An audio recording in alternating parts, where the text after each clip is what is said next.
参加志愿大会的线上的朋友们，大家晚上好。今天呢，我们是志愿大会的第3天啊，我是今天晚上全体大会的主持人，志愿的副院长刘江。欢迎大家齐聚线上啊，参加我们这一次的晚上的活动。今天晚上呢，我们有2个 keynote speaker 啊，一位呢是来自艾伦图灵研究所的数学家 Terry Lyons 教授。还有一位呢是来自美国 MIT 的电气工程和计算机科学系的 Regina Bazeley 教授。那首先呢，请允许我介绍我们第一位的演讲嘉宾 Terry Lyons 教授。Terry Lyons 呢是牛津大学瓦利斯讲席数学教授，也是艾伦图灵研究所的研究员。他是非常知名的数学家啊，曾经任伦敦数学学会的主席，也是英国皇家学会的院士，国际数理统计学会的会士，得过2000年啊得过波利亚奖。他的研究领域呢主要是随机分析啊 rough path 及其在金融大数据上的应用。最近呢他也在做这个健康方面的这个研究。所以今天我们有2个话题啊，其实都是跟智能医疗是有关系的，这也是我们智源的重点方向之一。今天呢 Terry 的演讲题目是 Mathematics of Rough Paths, Action Recognition and Health. Let's welcome Terry Lyons. Hi, Terry. Please share your screen. Okay, let's welcome Terry Lyons. Hi, thank you very much for this invitation. I hope you can hear me and see my slides. It's a very exciting time, and this conference demonstrates that, I think. But for me as a mathematician, it's a very exciting time too, because although without doubt mathematics continues to have a huge and quiet influence on the world we live in, data science has opened up some windows where I think we can have a significant impact through influencing the way that one looks at certain problems in data science. And that really is the focus of my talk today. I heard in the introduction people talk about rough paths. Rough paths is a mathematical language for dealing with complex evolving systems. And hopefully I can go to the next slide. If we look at this, and hopefully you can see it too, you'll see that in the real world, what we look at, there are many things that evolve. Here we have human actions. By evolving, I mean something which is changing with time. And one of the things that is important, actually, is to understand how to recognize actions in an automatic way. The actions can be human actions, but they can be much different to that. And we'll see some other actions later on. When you look at these images, there are 2 sorts of problem that you might want to think about, and they're very different to each other. One is to recognize the things in these pictures, the ball, the trees, the people. And that's one kind of study, and I'm not going to be talking about that at all. It's very well developed and very important. What I'm interested in is actually understanding the way things change, and that's a very different story. It's also quite a hard story. If you think about it, even a very small, for example, the numbers 0 to 9, when we take them in sequence, generate a huge number of possibilities, far bigger than the number of objects that you might think about. 10 numbers between 0 and 9 describe something which is 10 to the 10, and that's absolutely huge. So there's something different going on there, and it's about trying to understand that different bit that I want to talk about today. Now, there is a new mathematical area known as rough path theory, and I can hear a noise now, even if you can't, and I would like to stop that, but unfortunately the Zoom is all over it. Right. Whoops, sorry about that. Now, rough path theory is a part of mathematics. It's a framework in which we understand complex, highly oscillatory, evolving data. It can be anything from a piece of text to the people moving in that picture. And it has evolved over the last 20 years, and it's relatively mature now and been relatively influential. For example, Martin Heira built on this area to do work in mathematical physics, where he got a Fields Medal a few years ago. But the direction towards data science has sort of evolved with data science, because data science is growing extremely rapidly. And it's that I want to talk about today. Now, a very early application of this mathematics to data science was actually by Ben Graham, who now works at Facebook. And Ben Graham was looking at the problem of understanding online Chinese handwriting. And he applied some of the techniques from rough path theory to improve the analysis that he was doing, and actually won prizes and things because he had the best way of doing it. And then the scientists at South China University of Technology engineered this actually into the app you're looking at here. And maybe some of you have even used it because it has translated billions of characters before it was finally absorbed into Sogu.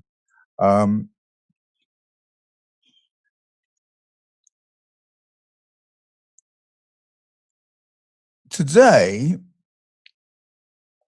I want to move that out of the way. Yeah, sorry, I'm learning a little bit about Zoom, and Zoom is covering part of my screen. I want to look at path signatures. I want to explain to you in layman's terms why it's telling you something important for data science, why it is transformational in our ability to deal with certain types of problem. Same time, I want to introduce you to a couple of reasonably accessible applications, which I think emphasize the breadth of the opportunity that we have in our understanding of complex sequential data. Here is an example of those same people that you saw before.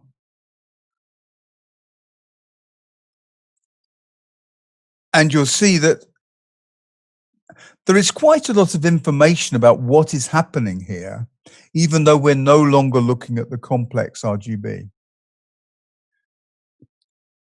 Also, you'll notice, and I think this is important for what I'm interested in, we've preserved the anonymity of the individual. We've managed to abstract to a situation really by static images and by using things like OpenPose or AlphaPose to landmarks, positions of landmarks. And then as those landmarks move, so we are able to understand what the person is doing. It's clearly not a hopeless task, because I think you'll all agree that as a human being, we can understand from that matchstick person that they're kicking. So let me try and explain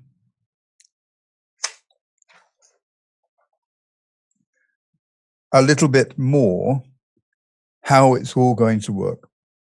The point is that this person now is not a person anymore. It's a series of locations: your left wrist, your right wrist, your elbow, your foot, and each of those is given a value in fact, to position on the plane, because this is a 2D image, but the argument worked just as well with 3. So what we actually have is a series of labels, and each label has a vector attached to it, in this case in R2. And as that evolves, we get this path in this moderately high dimensional space. In this case, you get 2 dimensions for each label, the wrist and so on. So you may have 30 or 40 dimensional path. And the goal is to try and understand from that 40 dimensional path what's happening. Now, you might think that this is all already easy and well known and can be all handled with deep learning. To some extent, it's true.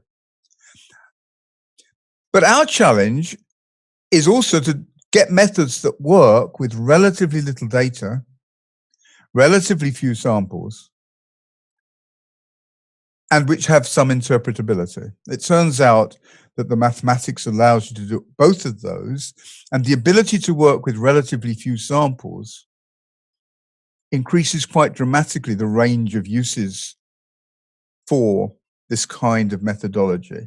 And later, at the end of the talk, I'll be talking about something in mental health where it will be completely unbelievable to have huge data sets, and yet you can still do something useful.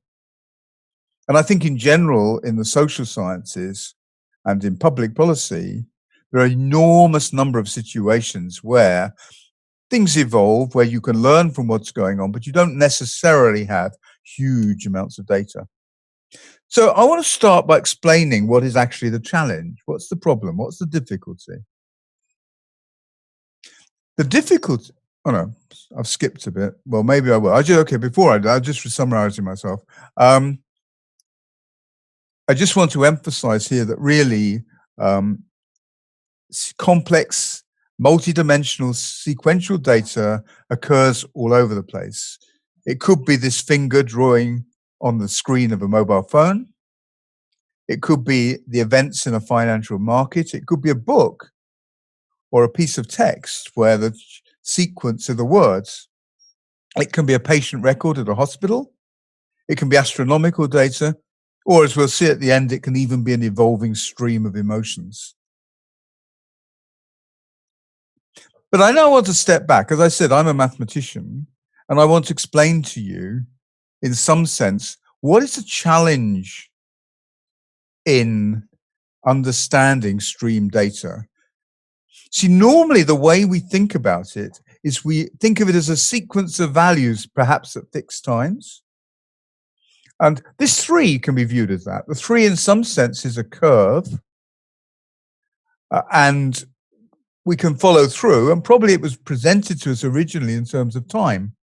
But one very important thing about this 3 is that actually it doesn't really matter how quickly or slowly the person drew it. Indeed, it can sometimes be printed all at once, but I'm thinking of this as a handwritten curve.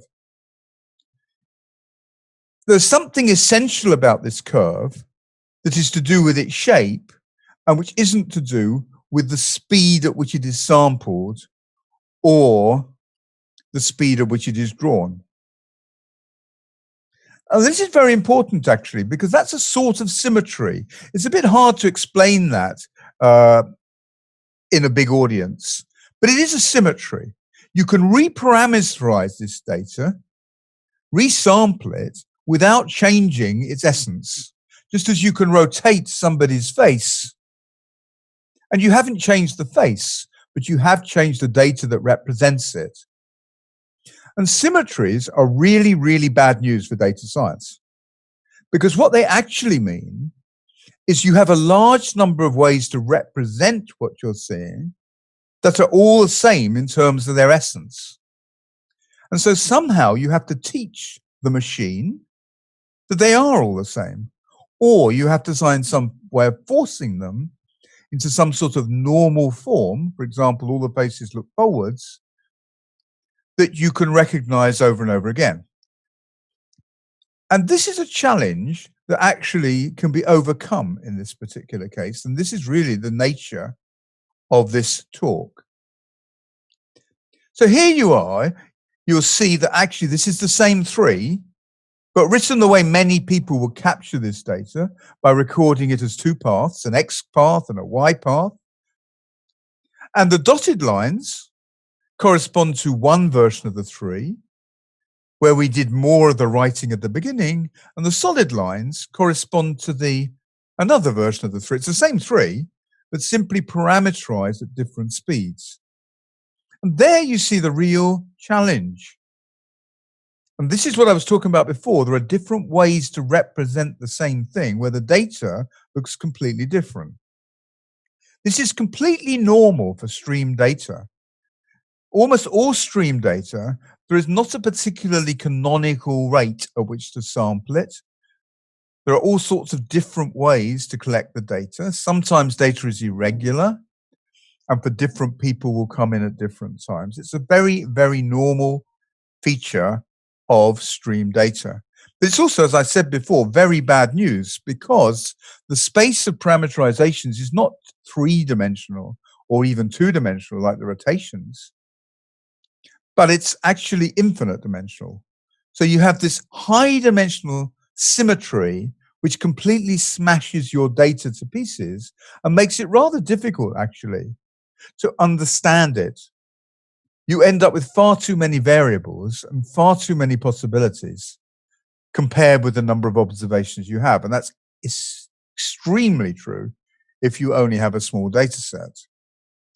So this is the essential challenge that we're talking about solving. And essentially what it is, it's saying that we should provide a better feature set, a better way to describe these objects, these evolving sequences, which, as we said, is very common, very fundamental, to describe them so as to contain, control, or in fact, in this case, remove this dependency on the speed of sampling of the particular way that the path is parameterized. This doesn't mean we're taking time out of the story.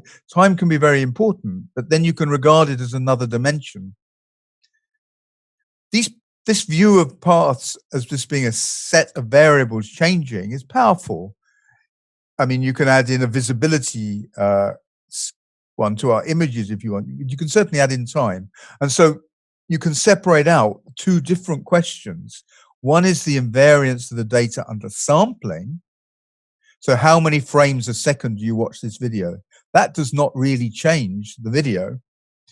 Or time, and that can change everything altogether, but they're different concepts. And I'm really talking here about the invariance under resampling. Okay, now here is perhaps the only serious piece of maths in the talk. And if you don't understand in detail, that's just fine. But the way that we understand our stream gamma over an interval from S to T, is not the historical way of understanding it, which is to look at its values at times, but rather to look at its effect. Now, effect, what does that mean? Well, in mathematical language, we let it drive or control a differential equation. And we look at what it does. So we look at its impact. Now, we don't look at every impact on every differential equation. Instead, we choose a rather special, this is really the math, set of differential equations that look at the effect of the signal on rather stylized and simple nonlinear systems. But it turns out that if we understand that effect, what the path does at that level, its effect on these basic systems, it's rich enough to tell us everything we need to know.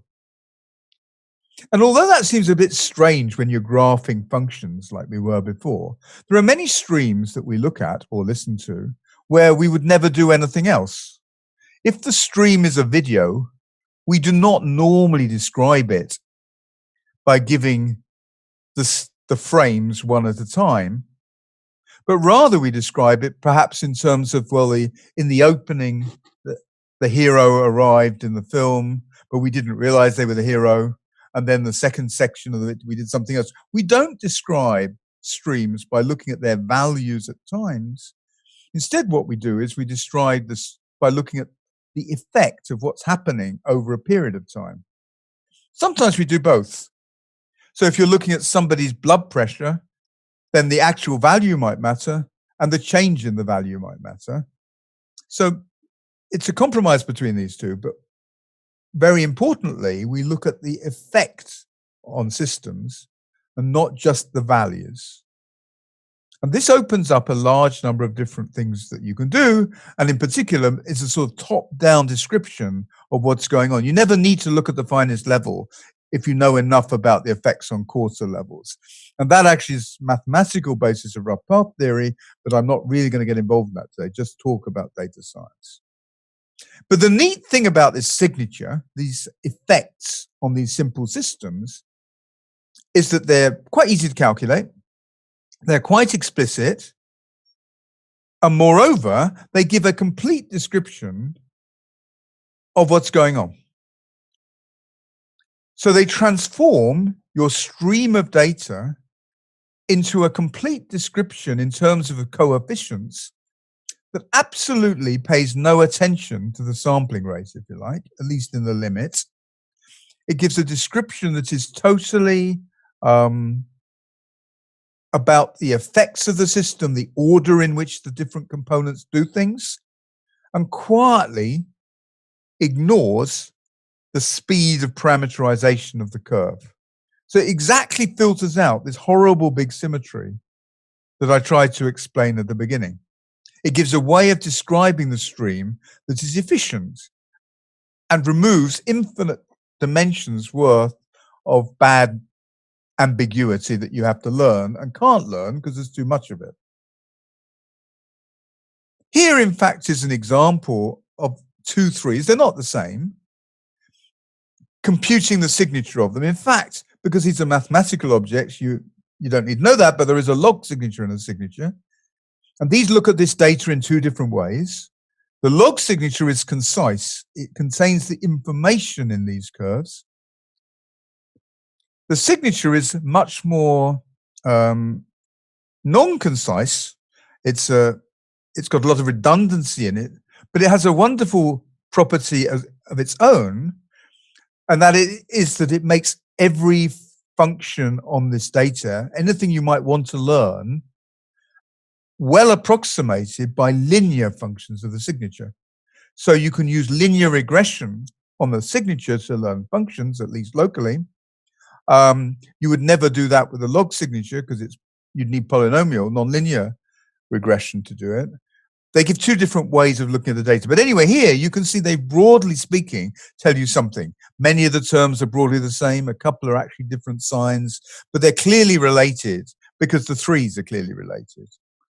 On the other hand, if we take two different parameterizations of the three and we use Fourier series, they're all over the place, naturally, because Fourier series measure what happens over time intervals, and different things are happening over the different time intervals according to parameterization. The signature and the log signature just don't change and are insensitive to that parameterization. It's a completely different way of thinking about a stream of information. And it's also a much more efficient way of doing it for complex signals. So the figures on the left are actually to do with what would happen if this path looked like a Brownian path. And then, in fact, the ordinary way of looking at it by just its values, if I were to give you n values that way, it would be very inefficient description. On the other hand, if I were to give you the same, well, not same n values that were built on the signature, it's a hugely more efficient description in terms of explaining the effects of what's going on. So it's something you can compute. It's got software that you can compute it with. It's a different way of looking at stream data, and it works. So here you see that by taking more and more terms in the signature, you can't go on forever because the number of features explodes, and then you'll break down because the signatures are too many for the data. You get improved performance. In fact, you get state-of-the-art performance. So it's a practical, usable tool. It's important to understand, though, that it is actually a tool that is used to help describe the data. It's like a feature set. It's not something that's necessarily going to work brilliantly on its own. It's something which is highly likely to enhance other methodologies. And so everything I'm talking about here will rely on other methodologies, sometimes deep learning, sometimes just simple things like random forests, but almost invariably with other tools. So now I wanted to, let's see how we're doing for time. Yeah, now I want to come on to applications a bit. So one application, as I tried to explain before, is to understand what people are doing, but to try and do it with small data sets and in ways that do not involve identification of the individual. Today, thanks to efforts of people like your own, like Chinese company AlphaPose and OpenPose from Google, you find that there are really very good tools that can look at the static image. These are really looking at the static images and work out where the different bits of the body are in real time. They're quite remarkable. But what I'm interested in is taking those matchstick men and learning how to make sense of what they're doing. The uses for this are actually widespread. For example, you might have a camera in your home. Now, no one will want a camera in their home looking at them, but they might be much more relaxed about having a camera that merely recorded the matchstick men. But they could then work out that you've fallen over and actually were lying on the floor if you're an elderly person like myself. Okay. So the goal, as I've tried to explain, or one goal, or one of the ways we tried to experiment, was to try and recognize actions from pose. Now here, we benefited enormously from, this is relatively old research now, things move so quickly, but at the time we were doing it, we benefited enormously from the fact that somebody had painstakingly gone through and provided high quality landmarks, not the automated ones that you've seen. And here you'll see in the red, the high quality landmark data. I think it's quite easy to understand or at least guess what this person is doing, but I'm not going to tell you. But here you'll see that it gets replaced by the automated landmarks, which are much noisier and more messy. And of course, the real image, which you can now see, was probably what you thought it was in the beginning. And you can see that actually there is some confusion. It's pretty obvious that we thought it was golf, but it might have been shooting a ball, and conceivably you were trying to catch something. The noise certainly makes things more complicated. But from our point of view, it's a path, and it's a path in not a two-dimensional space, but twice the number of landmarks. So in this particular case, there are 6. I think there are something like 15 landmarks. So it's a 30-dimensional space you're trying to understand. And there is a machine now, really, that can take this path of 15 two-dimensional vectors, add a third dimension for whether you're confident in the value, and which can then analyze this abstractly and make a reasonably good job of deciding what people are doing. So you see here is an example of this. This was actually a different data set to the one you're looking at, where the data was 3-dimensional, not 2-dimensional. It worries us very little how many dimensions are involved. It's an abstract box. It doesn't really think about whether these people are doing actions. It's a way of learning actions. And we've since used it for things like understanding whether people are moving safely on escalators in public spaces. But you'll see that we did well at the time. But moreover, it's quite powerful for interpretation. There is no deep learning in what we're talking about here. Not saying there shouldn't be, or that the optimal results would not be obtained by putting the two together, but there is no deep learning in what I'm talking about here. What there is, though, is that we do not just look at the vectors of position, we also look at differences between them, pairs of joints and triples of joints. And we can also see quite easily, because of that linear regression at the end, which terms we use. And I think it's quite interesting. So if you look at the kick, for example, or maybe it's not there. Yeah, if you look at catch, that's probably the interesting one to look at. Catch is not actually determined by your hand movements. It's actually determined by the way that your body moves with its legs. And you see these things quite easily. It's really quite remarkable. It's quite fun as well to look at these things moving, to animate your picture so you can actually see these pieces moving. But In fact, a lot of it's quite fun. I don't know how many of you can guess what this individual is going to be or what they're doing. But you'll see it's actually a toddler. And indeed, they're pushing. But the system struggled to be sure they were pushing and thought maybe they might be kicking a ball or running. Okay, so I've talked about one example. And the take home I want you to get from that really is that just by treating that as an evolving 60-dimensional path or 50-dimensional path, and by using the right data representation, we were able to do sensible learning where the cohorts were measured in hundreds, not millions, of different sequences. The second story I want to tell you is about more of a social data. And here was a clinical trial organized by one of my colleagues, Kate Saunders, in the psychiatry department at Oxford. And this clinical trial had about 130 people sign up for a year. And during this year, they did lots of things. They have occasionally measured for high frequency things like motion and all that. But one of the things they did all throughout the year was that they recorded their mood on a 6-dimensional chart when they felt like it. In theory, once a day, sometimes more, sometimes less. The data was very noisy and had some missing data in the sense that perhaps missing is informative as well as missing in the sense of just irregular. We're not looking at the informative bit in this paper, although there's another paper which shows that you can, and it's beneficial. But anyway, there were 3 groups of people in this trial with an initial diagnosis of bipolar disorder or a borderline personality disorder, or there was a group of healthy controls.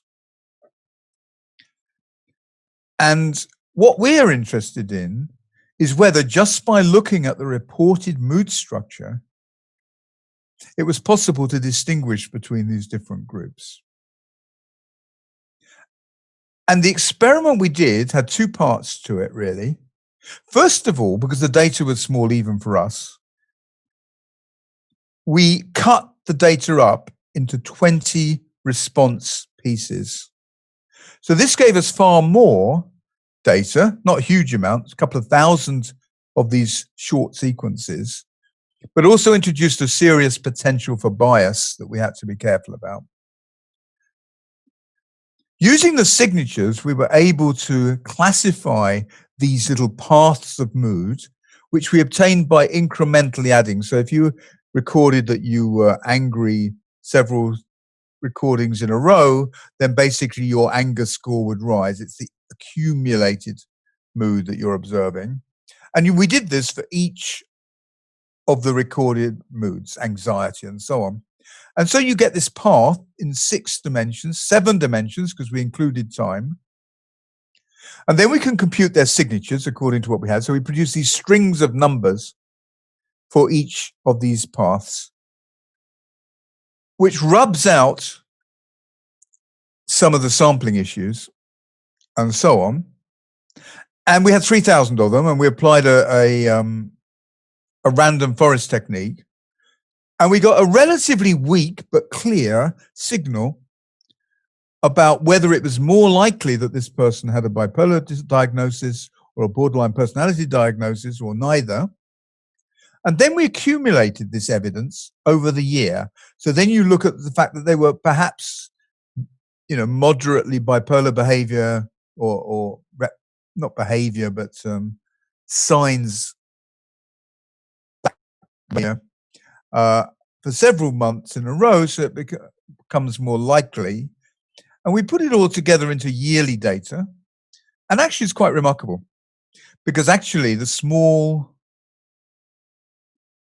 samples that there remember only 130 people altogether, we were able to characterize quite well, I think. It separates out quite well. So if you're in the bipolar corner, what that really meant is that if you were really in the corner, it meant that every one of your 20-day pieces registered as bipolar. If you're in the healthy corner, it meant that they all registered in the healthy corner. And if you're in the borderline, it the same. So if you're somewhere in the middle, it means that you had maybe some of your 20-day periods were borderline, some were healthy and some were bipolar. But now what happens is you look at each of the populations and you find that they're very much concentrated in their own corner. And but there was, as I mentioned at the beginning, a real danger of bias in what we've done, because there isn't very much data, and we use the data several times because we cut the person up. So it could have been that we were recognizing people. So to get round that, we actually did a leave one out type analysis. So in fact, what we did every time was to work out any individual's position. We took them completely out of the analysis. We did the analysis all over again, and we used the analysis and the decision-making process of the other people in order to give a characterization of this individual. So that's actually what you're seeing here, and I think it's remarkably successful.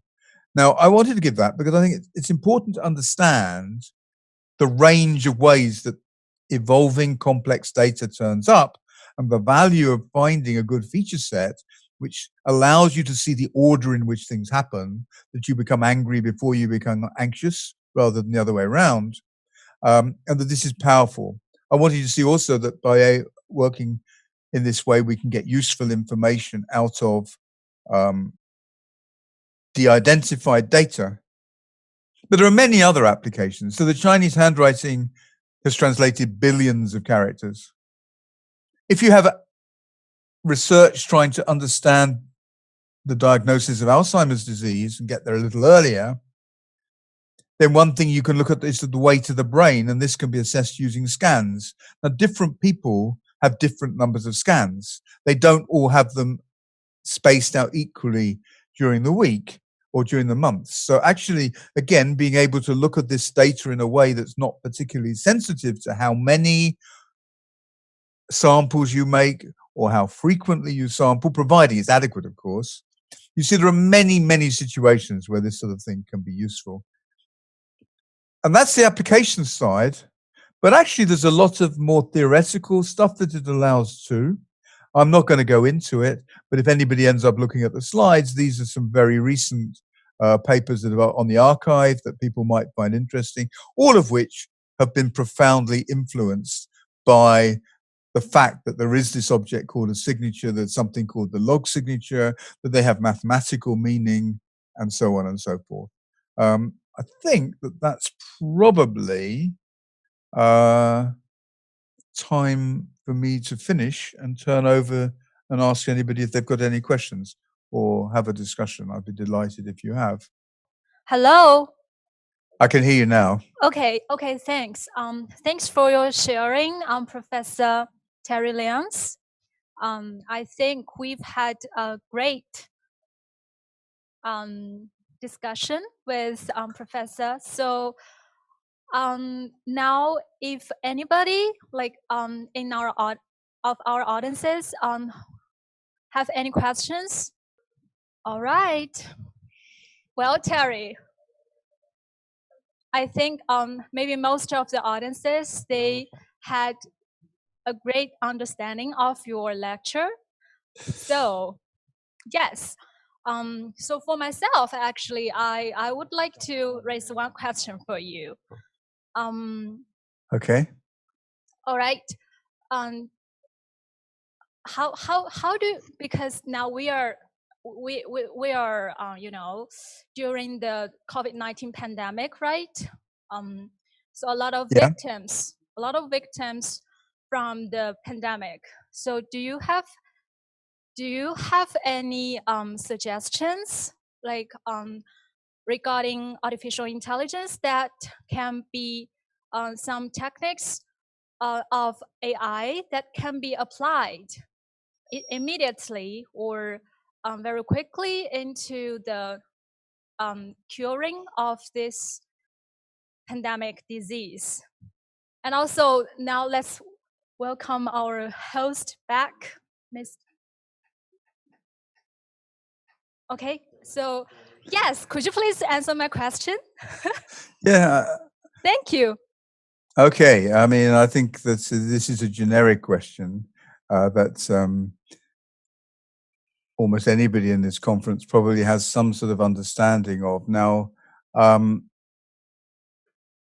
actually, there are many different aspects to the problem. One of them is about understanding the evolution of the infection, who gets it, as we seem to be trying hard to stop people getting it in most parts of the world.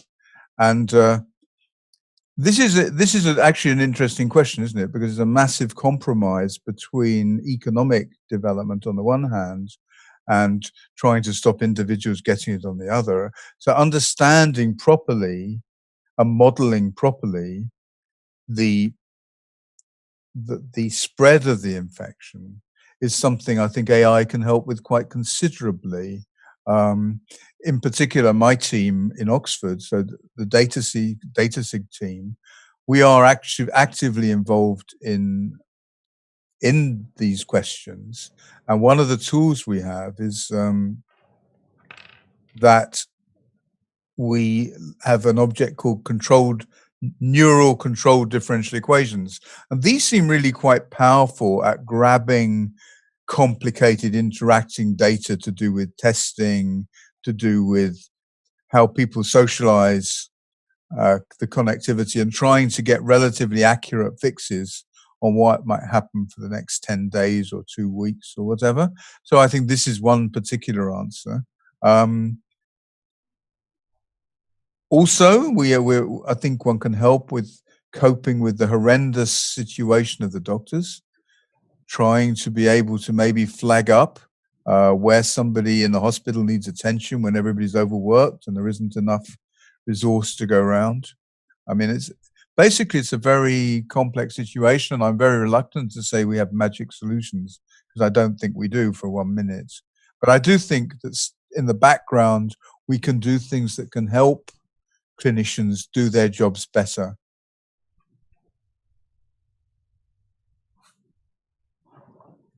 Okay. Okay. Is there any new questions for Terry? Hi, Terry. This is Yan. I'm a PhD student in biostatistics. I'm currently in Chicago. I think your presentation is really interesting to me. Definitely the magic between mathematics and the application is so useful. So I would like to ask some question regarding the mathematics. Like in my dissertation, I have a problem in terms of interpretation in the application. I have like a similar question, like you said. For instance, I have two-dimensional vector functions. One is the time t, the other one is a function of t. That's why I define this as a two-dimensional function vector. My question is that I would like to use arc-length in math to capture the cumulative effect of this two-dimensional vector function. So in terms of interpretation, I personally have a challenge because I didn't have like a real baseball or real handwriting. It's like my imagination, because I don't have like a solid entities to represent this ball, but I imagine that as a ball to represent my cumulative effect. So one of the questions I got from my advisor is how to interpret this like arc-length in mathematics to the general audience, to make them accept our definition for this cumulative effect. Could you help me to let me know how to explain this like very abstract math definition like arc-length to the general audience from your point of view? Thanks so much. Wow. Okay, so different points there. One, I didn't get the exact detail of what you were telling me, so we can maybe run through it again. But I think in broad terms, I got some points that I can answer. How do you communicate? So one of them was how you make a good definition, I think, and the other is how you communicate. Yes, I think whether we can. I mean, communicating is hard, right? and very hard. And actually, I think one of the challenges the whole community has, which this talk can perhaps break down a little bit, is how the different communities can talk to each other in ways that are productive. It's very difficult because the different communities really think about problems in different ways. And it's sort of the nature, unfortunately, of any community that they tend to be closed to other people's ways of thinking, because it's actually how disciplines work, is they develop a way of thinking. And so it's difficult. I personally think that one of the important tools which you probably have for doing anything like this is actually to be good with software. And the reason I think that is I think computing is a way of communicating that you know what you can do. Whereas if you hand somebody a math proof and they're not trained as a mathematician, it won't mean anything to them. Whereas if you can take something they're trying to do and show that with your ideas and your methodology, you can do well or better, or you can produce outputs, then it's much easier to get other people's attention and understanding. And I think that's important. I think you have to be willing to address their challenges a bit, but that's really difficult because there's far more of them than core mathematicians or data scientists. So there's a danger that you become dissipated across all the different areas. So my own strategy there is to try and not use too many areas. So we have in our portfolio really 4 or 5 different application areas. And I'm not really interested in going outside those because you need to leave a big enough footprint that people there recognize that you've been able to do something and are willing to sort of voice their support for what you're doing. Does that answer your question? I don't know. Yes, I think that's very good idea. You mean, even my definition is kind of too abstract, but I can visualize or show them in a computer. They can see it, right? That help them to understand that. Yeah, as to good definitions, I think definitions come with theorems in a mathematician's language. You've got to, the thing that validates a definition is it encapsulates something that can be reused. Mhm. And that's true in, I guess, data science too. And I think that should really be true. So one makes a definition and then one tries to use it. And if one can say a lot of things using it, and if it makes everything elegant and simple, it's a good definition. If it makes everything complicated and twisted, it's a bad definition. You throw it out and you try and find some other ones that capture the concepts better. But I think definitions do not live in isolation. They exist because they allow you to articulate things concisely. And I think they need to be validated for doing that, really. So rough paths is a good example, actually. We had the basic ideas, and then I was in fact at a 3-week meeting somewhere in Japan. And one of my colleagues, Gerard Benarus, said to me, "You really got to give a name to these things." And he was absolutely right, because by then we had a concept, but we didn't have a name. And so giving it a name, making a definition, if you like, made a huge difference to my ability to communicate it. So definitions are very important. Okay, got it. Thank you so much. I think, do you think is that possible? For instance, I borrow the definition of arc length in mathematics. Then I can name it in my own field. Borrow the definition of what? Arc length. Outlier. Arc length. ACELENGTH. Arc length. Arc length. Yes, I just borrow the very basic definition from arc length. I think you can borrow definitions as long as you keep the same meaning. Yeah, I keep the same meaning. I just have difficulty to explain arc length outside a mathematical community. Okay. Yeah. By the way, it's not actually a very good idea in high-dimensional data. if I'd had time, I would have explained it. But when you're looking at this is one of the problems of paths. The natural way to try and get out of what I was talking about is to parameterize the path according to arc length. So, so you parameterize at fixed length. But this is actually a very bad idea, because if you take a high dimensional system, for example, a person moving, there is no right natural speed. Are you going to parameterize it at the speed of the eyelids when they blink?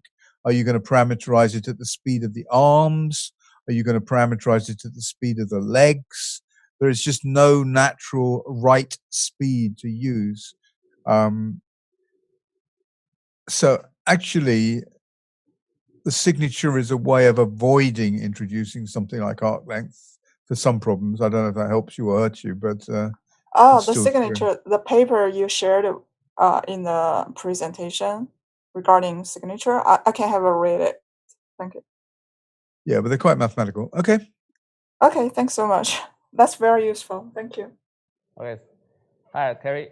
There are some questions in the chat, you know. Can you see the chat? Yeah. The chat window. There are several. You can choose as you will. Choose among these questions. Okay. Right. So here we are. Yeah. Okay. Oh, quite a few.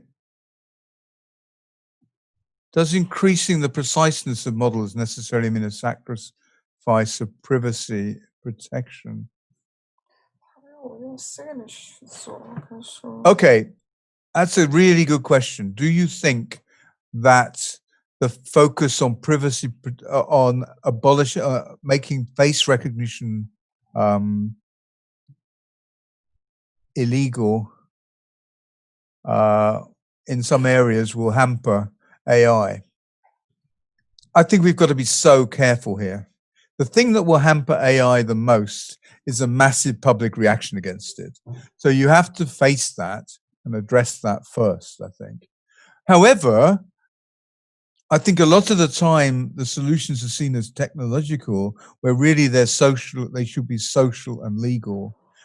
I mean, let me give an example of facial recognition, which I would like to use, and which I think you'll agree is totally benign. One of the things that we've been trying to do is to use facial emotions instead of self-reported emotions as a measure to understand how a person is faring over the weeks and months if they happen to have bipolar disorder. This is entirely consented, everybody agrees. And the natural way to try and do it is to take images off your mobile phone. The mobile phone takes your face and you look at and it turns into emotion. And the emotion is de-identified just as the matchstick men are de-identified. However, you would like to check that the only person you are looking at is the person who consented. So you would like to do facial recognition to make sure that the person you're measuring the emotions of is actually the person who has consented to do this. And if it happens to be somebody else, you just go to sleep again and you don't do it. So there's an interesting example in my mind where facial recognition is totally benign and helpful, not potentially challenging and harmful. So there you are. I think blanket rules are likely to be unhelpful, but I do think that rules are a really good idea. I think that there is a real danger of misuse of these things. So that means they have to be used carefully. Does that answer the question? I don't know. Oh, thank you, Terry. Our time is up. Thank you very much. Maybe in the future we can ask lots of more questions to you online on our online community. Okay. Okay. So thank you. Okay. Yeah. Thank you very much. It's been a great pleasure to give the talk.